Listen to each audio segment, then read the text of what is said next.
Hari ini kami resmi mendaftarkan ke Mahkamah Konstitusi.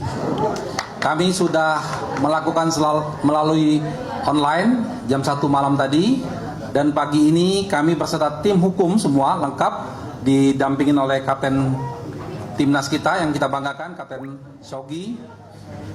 Kami hadir di Mahkamah Konstitusi untuk melengkapi semua berkas-berkas yang diperlukan. Dan alhamdulillah kawan-kawan dari Mahkamah Konstitusi menerima dengan baik. Mahkamah Konstitusi cukup profesional, administrasinya sudah siap. Insya Allah proses persidangan kita akan berjalan.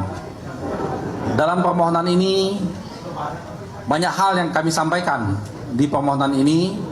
Tentunya dalam fakta-fakta yang kami sampaikan, kami lampirkan juga dukungan bukti-bukti di lapangan. Nah, untuk lebih detailnya, kawan-kawan, nanti bukti-bukti itu akan kita lihat di proses persidangan. Ini adalah amanah kami, amanah dari rakyat Indonesia. Paling tidak, kalau menurut hitungan KPU, 40 juta lebih masyarakat memilih 01, belum lagi yang suara-suaranya nggak kehitung yang lain-lainnya. Tapi paling tidak itu sudah bukti nyata bahwa begitu banyaknya rakyat Indonesia yang menginginkan perubahan, menginginkan perbaikan, menginginkan Indonesia lebih maju. Oleh karena itu, tanggung jawab profesional kami dari tim hukum untuk menyelesaikan secara tuntas amanah yang dibebankan kepada kami oleh bangsa Indonesia melalui forum di Mahkamah Konstitusi ini. Insya Allah atas dukungan semua kawan-kawan media dan semua rakyat Indonesia, kita akan mewujudkan kebenaran dan kita akan wujudkan keadilan. Semoga Mahkamah Konstitusi dibukakan hatinya para hakimnya untuk nanti melihat fakta-fakta ini dengan sejernih-jernihnya. Saja dari saya, terima kasih. Assalamualaikum warahmatullahi wabarakatuh. Kan ada statement dari beberapa partai, kami nggak percaya MK karena ada Om.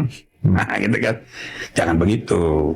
Sekarang MK itu insya Allah sudah bisa terpercaya karena ketuanya kan sudah ganti. Ketua yang lama itu sudah tidak lagi diizinkan menangani perkara. Dia sebagai anggota biasa untuk perkara yang tidak ada kaitan dengan Pilpres, tidak ada kaitan dengan PSI, yang ada hubungan keluarga dengan dia, ketua umumnya, dia tidak boleh tangani. Pemirsa, dalam waktu dekat bola panas hasil pemilu akan berpindah dari Komisi Pemilihan Umum ke Mahkamah Konstitusi. Dan hari ini MK menggelar pengucapan sumpah gugus tugas perselisihan hasil pemilu. Nantinya seluruh hakim MK akan turun untuk menyelesaikan sengketa Pilpres, kecuali hakim yang diminta mundur dalam perkara sengketa Pilpres. Kan dikerahkan ini semuanya. Tadi terkait dengan nama-nama hakim yang akan ditugaskan ini. Hakim-hakim semua kan kecuali yang ditentukan tidak bisa menangani baru tidak. Iya, berarti Pak Arsul Sani itu akan terlibat dalam Pilpres atau tidak? Itu kan jadi pertanyaan. Nah, itu pertanyaannya belum terjawab karena belum dirapatkan kalau Pak Arsul. Nanti dirapatkan dulu. Mudah-mudahan mereka akan selalu memegang komitmen apa yang diucapkan dalam sumpah tadi, sehingga tidak mencederai rasa keadilan bagi para pencari keadilan. Bismillahirrahmanirrahim. Assalamualaikum warahmatullahi wabarakatuh. Semangat perubahan, salam kedaulatan rakyat. Sahabat Asyid, ini mengerikan, ini prediksi dari Pak Mahfud MD. Nasib Jokowi bisa berakhir seperti Soeharto. Ini bukan isi prediksinya sahabat Asyid ya, tapi lebih kepada yang menyebutkannya Pak Mahfud. Kalau saya sih sudah bilang dari minggu lalu, dari bulan lalu, bahkan dari tahun lalu sudah katakan potensi bagaimana sepak terjang yang dilakukan oleh Pak Jokowi ini dalam 9 tahun itu melebihi 32 tahunnya Presiden Soeharto. Tapi kan siapa saya ya, rakyat jelata. Kita ini kan nggak didengar suaranya. Tapi ketika yang bicaranya Mahfud MD, wakil presiden calon wakil presiden Ganjar Pranowo dari 03, mantan Menko Polhukam, mantan menteri ini menteri itu dan sebagainya, termasuk anggota DPR, tentu menjadi berbeda nuansanya. Cawapres Mahfud MD memprediksi nasib Presiden Jokowi jika hak angket DPR digulirkan. Menurut Mahfud, Jokowi bisa bernasib seperti Soeharto jika terbukti melakukan pelanggaran undang-undang. Jika terjadi pelanggaran undang-undang, maka akan ada rekomendasi. Rekomendasi tersebut bisa berupa pemaksulan Presiden Jokowi. Mahfud mengatakan jika rekomendasi ditindaklanjuti secara hukum, maka tidak perlu disidangkan DPR tetapi diserahkan ke Kejaksaan Agung. Dikatakan Mahfud MD, meskipun masa pemerintahan Jokowi telah berakhir, namun Presiden bisa dibawa ke pengadilan seperti Soeharto.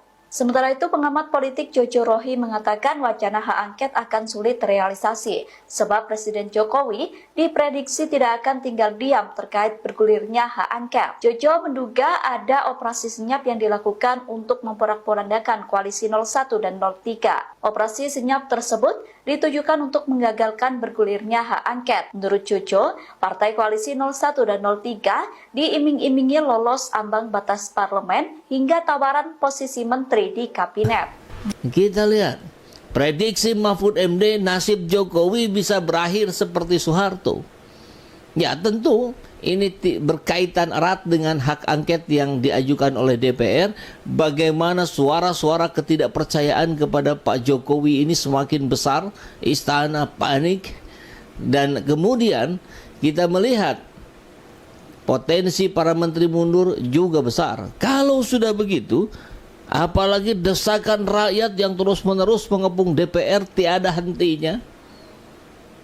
Ini memang mirip dengan 98. Jangan-jangan. Assalamualaikum warahmatullahi wabarakatuh, my dear brothers and sisters. Do you have a father? You say Alhamdulillah. Do you have a mother? You say Alhamdulillah. 8. Jangan-jangan bakal jatuh kalau Presiden Jokowi tetap kekeh dengan cara-cara yang terus dilakukannya. Ada nggak memang bisa dibatalkan? Ya bisa saja. Jokowi memberikan perintah kepada KPU, berlakulah jujur dan adil. Periksa lagi, jangan hianati satupun suara rakyat. Bisa berubah itu. Bisa jadi jujur itu. Itu perspektif kita, ya. Langsung saja kita lihat dari Tribun, blak-blakan. Prediksi Mahfud MD soal nasib Jokowi sebut bisa berakhir seperti Soeharto. Bagaimana dengan hak angket? Jalan, insya Allah jalan. Nanti kita lihat kabarnya. Ex Menko Polhukam Mahfud MD memprediksi nasib Presiden Jokowi jika hak angket DPR bergulir. Apakah bergulir? Bergulir. Maka dia prediksi Pak Mahfud bisa jadi benar.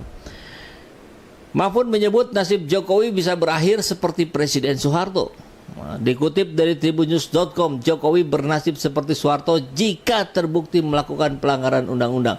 Bahan-bahannya ada sekarang, melengkap. Tinggal kemudian diperkuat dengan narasi-narasi yang kuat dari para tim hukum atau termasuk juga di DPR, per anggota Dewan yang terhormat. Jika terjadi pelanggaran undang-undang, maka akan ada rekomendasi. Rekomendasi tersebut bisa berupa pemakzulan Presiden Jokowi. Ini yang terus digaungkan oleh kawan-kawan senior kita petisi 100 ya, Pak Rizal Fadilah dan kawan-kawan. Mahfud mengatakan jika rekomendasi ditindaklanjuti secara hukum, maka tidak perlu disidangkan DPR, tapi diserahkan ke Kejaksaan Agung. Nah ini yang menarik nih. Karena beliau pakar hukum tata negara juga, maka Kejaksaan Agung ini baru kita dengar ya. Bukan Kejaksaan Agungnya, tapi dilimpahkan ke sananya. Karena kita dengarkan DPR ke MK dan seterusnya. Ya MK ada pamannya. ada sepupunya maksudnya. Dikatakan Mahfud MD, meskipun masa pemerintahan Jokowi telah berakhir, namun Presiden bisa dibawa ke pengadilan seperti Soeharto. Wow. Sementara itu pengamat politik Jojo Rohi mengatakan wacana hak angket akan sulit terrealisasi. Padahal sudah sekarang. Sudah jalan. Sebab diprediksi Jokowi tidak akan tinggal diam terkait bergulirnya hak angket. Nah, ini benar. Pasti ada upaya-upaya memasukkan angin-angin pengkhianatan kepada orang-orang yang sudah bersiap melakukan hak angket.